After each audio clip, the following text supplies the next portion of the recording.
It gets funnier anytime we talk about ESPN. Because we all know they're just like clickbaity bullshit takes because none of the reporters are talented enough or good enough or enthusiastic enough to cover a remainder of the sports or remainder of the teams other than at least six. And that's Stephen A. Smith's dumbass. Because I've tried. I be patient whenever I talk about ESPN.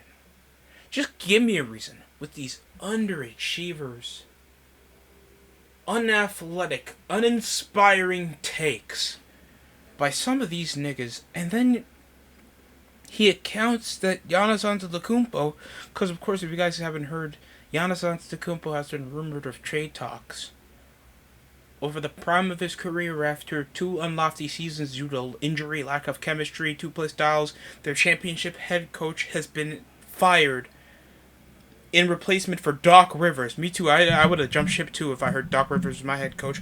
And there's been rumors that the New York Knicks been interested in possibly getting Kevin Durant. While we already fired our coach that brought us to the conference finals. Understandably enough, we don't talk about that. But Giannis Antetokounmpo's career is already determined to be underachieving by Stephen A. Smith. Of course, Hall of Fame basketball player Stephen A. Smith. And he accounted that over his individual success overshadowing his postseason success since his 2021 NBA title, only making one conference finals appearance. Also losing in like 7-6 game series against the Miami Heat when he got shut off in 5 by the Indiana Pacers twice. While missing like a majority of his games. Most of the times he doesn't even show up until near elimination round while still carrying the team majority of the time. And Stephen A. Smith has, I hate to say, a mitigated gall of his uninspiring takes when it comes over to the caliber of Giannis Antetokounmpo and saying that he has had an underwhelming NBA career and account team success to overshadow his individual success as a whole when he's been the primary source of how the Bucks offense works when they've been a stiflingly experienced defensive unit that still put top seed aspirations into the season with their struggles to find an identity with Damian Lillard when they traded for him.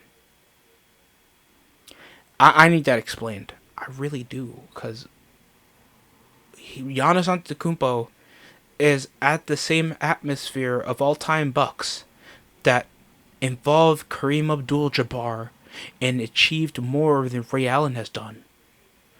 While winning an NBA Cup, the new brass ring that has been newly introduced, and he still was able to succeed, attract an All-NBA guard, DPOY, 2-time MVP, including a DPOY, has been an all-around All-NBA top forward for the past decade. Underachiever? This Nigerian immigrant that has been like a Greek sensation, going in and getting drafted by niggas like Anthony goddamn Bennett.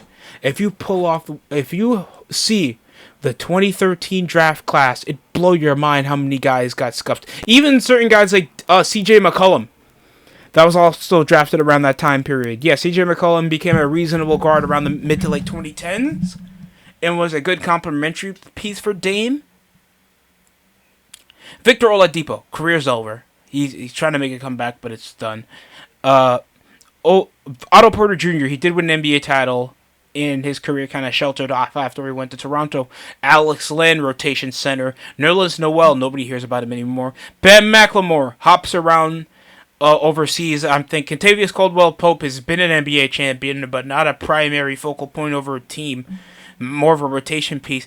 McCollum, that has been an all-star before and has a tenure in the NBA.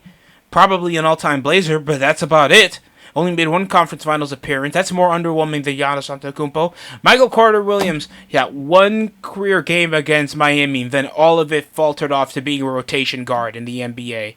Steven Adams, one of the fan favorite center most of the time, great enforcer, didn't achieve much. Kelly Olynyk, Shabazz Muhammad, that literally lied about his age. Giannis Antetokounmpo is now 12 years into the NBA, damn near an all-time scorer, and has been a primary reason for Milwaukee Bucks being a relevant talking point of NBA success. Stephen A., shut the fuck up. For God's sakes, life would be easier if you just shut the fuck up. For God's sakes, because sometimes I just don't know what makes this guy think he knows what he's talking about most of the time.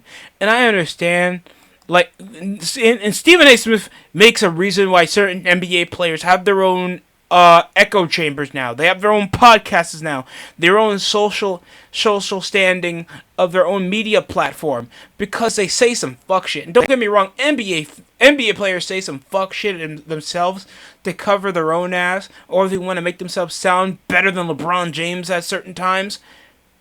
At least it's their own way of speaking their own mind and giving their own side of the tale around this storm of social media, where every part of your flaws is going to be questioned. I get it. But saying that winning the NBA title and outperforming a Phoenix Suns side, being the best all-defensive team in the NBA while still being contenders in an aging rotation, in a day and age where most teams want to be younger and faster, and shoot from long range, while being an all-NBA scorer, he was at least a runner-up. If it wasn't going to be SGA or Jokic, Giannis would have been at least a shadow of the doubt favorite for MVP, especially early around the season. And it got all-time winning records with his franchise. Stop it. This is the type of shit that pisses me off. He is better than Karl Malone, better than John Stockton, better than Iverson, better than your little fan favorite hoopers that some of you bitch niggas. I swear to God, there's some people that still say they'd rather pick Paul George over Giannis Antetokounmpo because they got a bag when nobody knows a damn way how to stop him. That makes zero sense when Giannis could literally drop 50 in an NBA Finals. Underachiever. The reason why Giannis dropping 27 with a double-double while having at least the team leading block percentage, while Kyle Kuzma could drop 0 fucking points, but they'll make the excuse that LeBron James has underachieved in LA and blame it on a player? You people just have double standards in the NBA media that I just don't get. I just don't get it. Unless it's over in a bigger media or you just have the bigger clout or pedigree, no one's going to credit your career. I don't know what Giannis got to do. Because obviously, with a play style dominance like him and a career like how we know Giannis is now, I can understand the standpoint that you think because of his skill level, considerably, he should have been an all odds-on favorite to at least win 3 NBA titles with this Milwaukee Bucks squad. Especially around 2022 or 2021. 2023 was possibly his odds-on. As soon as they got Damian Lillard, thrust it into the conversation. Because anytime you get a declining all-NBA player as a second option, and then you barely see that nigga for like 50 games, apparently you're still a favorite. I just don't get it. I try to be patient.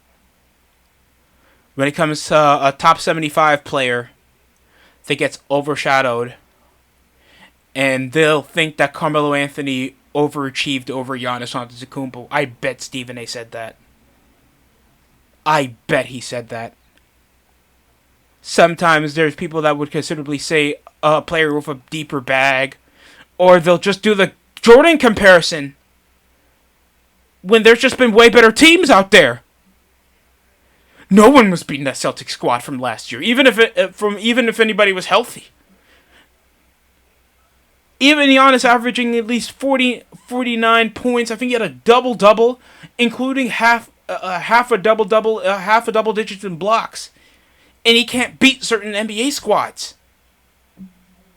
And it just goes over to like the lack of a brain cell over in the NBA media, when they keep forgetting that they're discussing over a team sport unless it's a depicted play style they don't like. I'm being serious. Everybody talks like a spoiled girlfriend whenever it's discussing basketball in the NBA media, especially in ESPN media, where they don't watch the games anyway. I know damn well Stephen A. games. I don't even know why Stephen A. is even depicting basketball. He was more busy playing fucking solitaire, while it's been reported that he's playing solitaire in the middle of an NBA championship. Who are you to discuss what career is underachieving when he's accomplished more than some of the top 10 players in the NBA? The only person to at least match his pedigree while playing in the prime is Nikola Jokic. And they'll still put LeBron James over this nigga for just this season. It'll get that aggravating. We need to stop undermining a very high accomplishment that has now been a rarity. It's been more difficult to win an NBA title over the past decade. You can't just make super teams anymore. Coaches now can get prepared. You can now make a rotation with two primary options while making a well-rounded rotation of players over the new umbrella. The Boston Celtics are not going to be the same Boston Celtics. Kevin Durant's not an odds-on fan favorite for an off-season move if the Knicks even reject him. And we rejected fucking Paul George and we made it to a conference final since 2000. Stop it. It gets agonizing. There is such a hate boner for Giannis. I would say they would say the same thing about Luka Doncic if he didn't join the Los Angeles Lakers. And now it's under a higher microscope. Because it feels like, how can you go to the first round, lose in the first round, while playing with LeBron James is 40 fucking years old. He's not going to be a defensive impact. He only gets one chase down block half a month. And that was a mid-season deadline trade. Nobody built up that much championship chemistry between the deadline trade and the first round. And niggas still had the Wolves losing in 5. I don't want to hear basketball media. I don't want to hear from ESPN. And I always wanted the ambition to play in the to always talk about sports in a setting like the ESPN, but at this time it just gets disgusting. This is like the comparison if we say that Lamar Jackson's career in the NFL is underwhelming compared to fucking Tom Brady.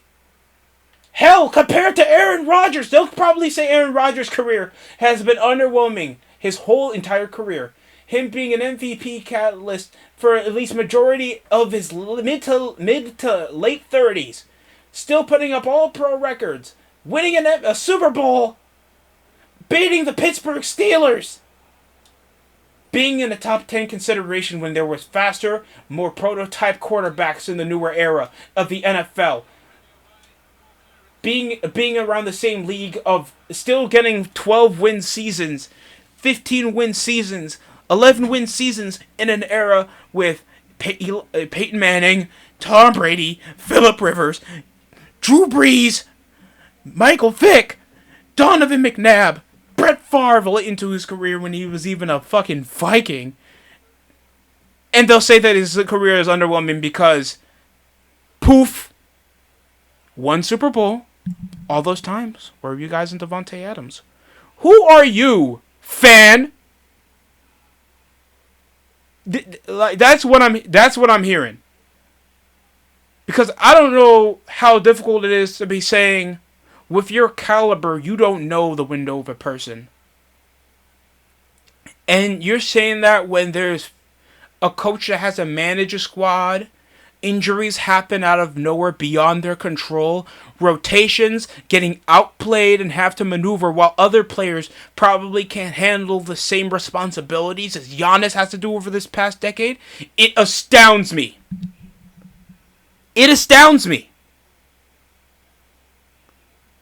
I try. I want to be patient. I try to be. NBA media is just cancer incarnate. And I gotta hear majority of the conversation that takes up everybody's time, that somehow a 38 years old Kevin Durant is a more primary offseason target than Jaylen Brown. It's ridiculous. Nobody's winning in this situation. Stephen A. The point of the matter is, Stephen A's take is retarded, beyond brain dead, beyond fault. And we got former NBA players like Jay Williams even bringing up, this nigga's stupid.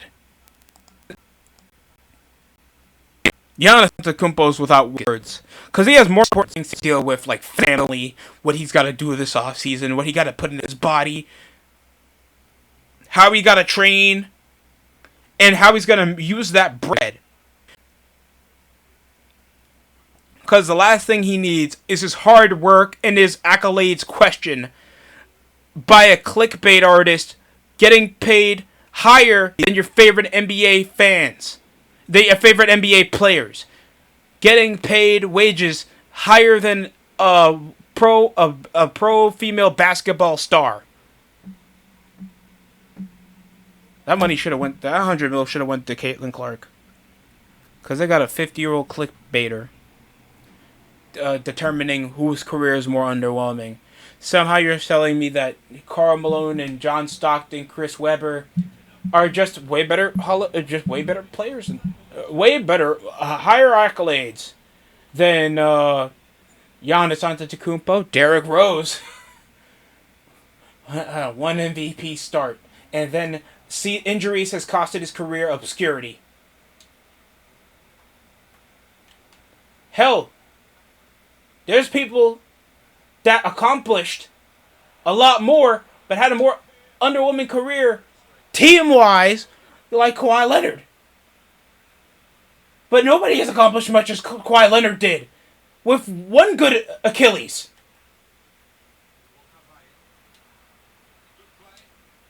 With two different franchises. And there's always going to be an asterisk. You can't win with these motherfuckers. That's just me. That's just me. You guys think that Stephen A. is right about Giannis' career being underwhelming when he's accomplished more than MVP frontrunners like Shai Gilgeous-Alexander, Tyrese Halliburton, Jimmy Butler, Jason Tatum. And Jason Tatum isn't that considerably dominant in the league? He's around nearly... If he even won an NBA title again with Milwaukee the way they are, he would have been in the same catalyst of probably Steph Curry in the next couple of years. And nobody's probably touching him at his level. Unless he has a massive decline because of his age. That's it for me over in the DSC show. Like, comment, subscribe before I take another aspirin.